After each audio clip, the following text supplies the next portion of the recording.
नमस्कार, विद्या news line में आपका स्वागत है। बिहार चुनाव को लेकर के राजनीतिक सरगर्मियां काफ़ी तेज है। एक तरफ एसआईआर को लेकर के संसद ठप है और दूसरी तरफ गठबंधन की खींचतान अलग है और एनडीए की खींचतान अलग है।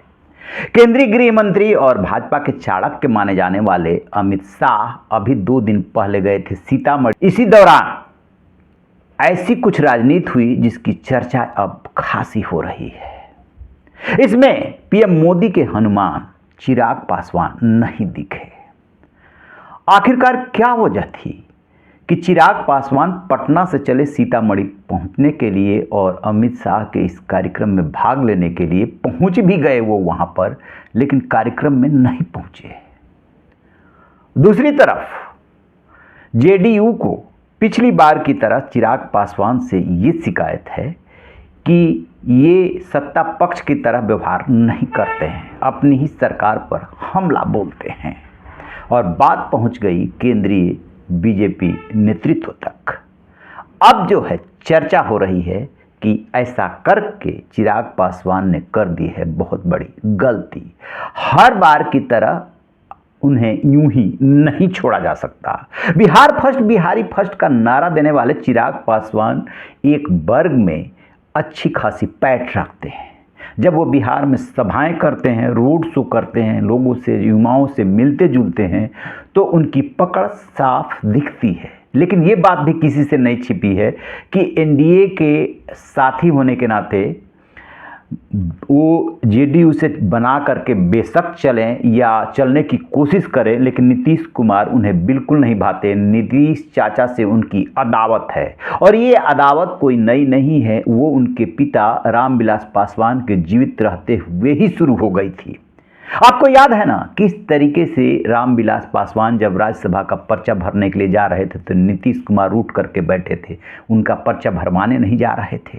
उस सारी बातें चिराग पासवान गिना चुके हैं और अभी हाल के दिनों में जो कानून व्यवस्था की स्थिति पैदा हुई उसको लेकर के वो नीतीश सरकार पे हमलावर रहे और इसी बात की शिकायत जेडीयू ने बीजेपी से कर दी है।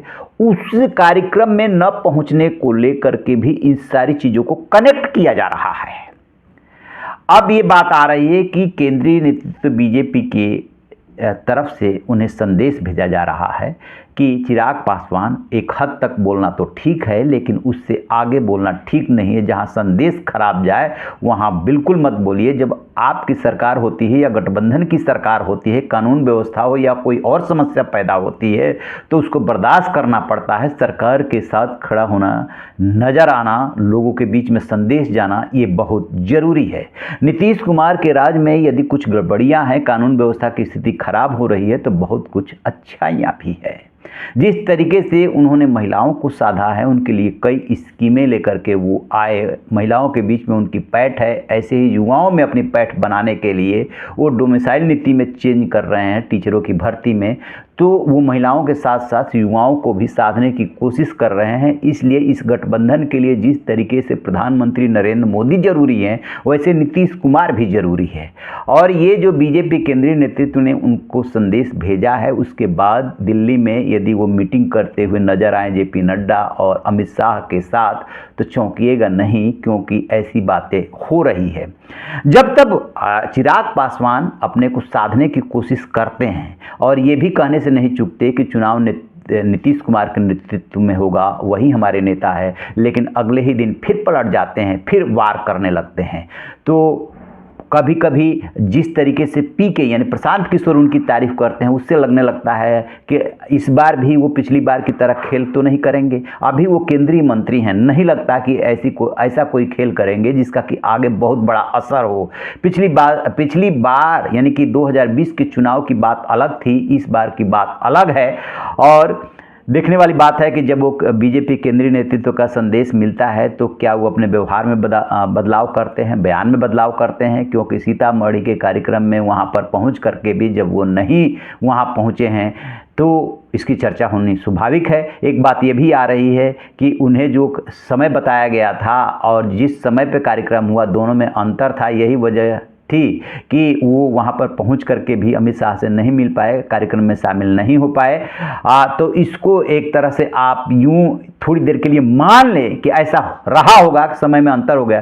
केंद्रीय मंत्री को और केंद्रीय मंत्री के कार्यक्रम का प्रोग्राम ठीक से पता न चले और समय पर आप न पहुँचे, ये थोड़ी बात जो है ना चुनाव के मौसम में गले के नीचे नहीं उतरती है। रिफ्ट तो है, लेकिन अब उस रिफ्ट को चिराग पासवान जो मोदी के हनुमान बनते हैं वो कैसे संभालते हैं, बीजेपी नेतृत्व कैसे संभालता है, ये देखने वाली बात होगी। लेकिन अब वो चीज़ें नहीं चल पाएगी जो वो पिछले चुनाव में कर चुके हैं, यानी कि सभी सीटों पे या सेलेक्टेड सीटों पे वो अपनी पार्टी को अलग से उतार दे। इस बार ऐसा होता हुआ नहीं दिख रहा है, क्योंकि पिछला एक्सपेरिमेंट वो कर चुके हैं। एक विधायक जिता पाए थे, उन्हें वहाँ पर चुनाव जीतने के लिए पीएम मोदी और सीएम नीतीश का साथ चाहिए, उसमें चिराग पासवान का भी कंट्रीब्यूशन होगा। जब तक तीनों साथ नहीं रहेंगे सफलता की गुंजाइश कम हो जाती है।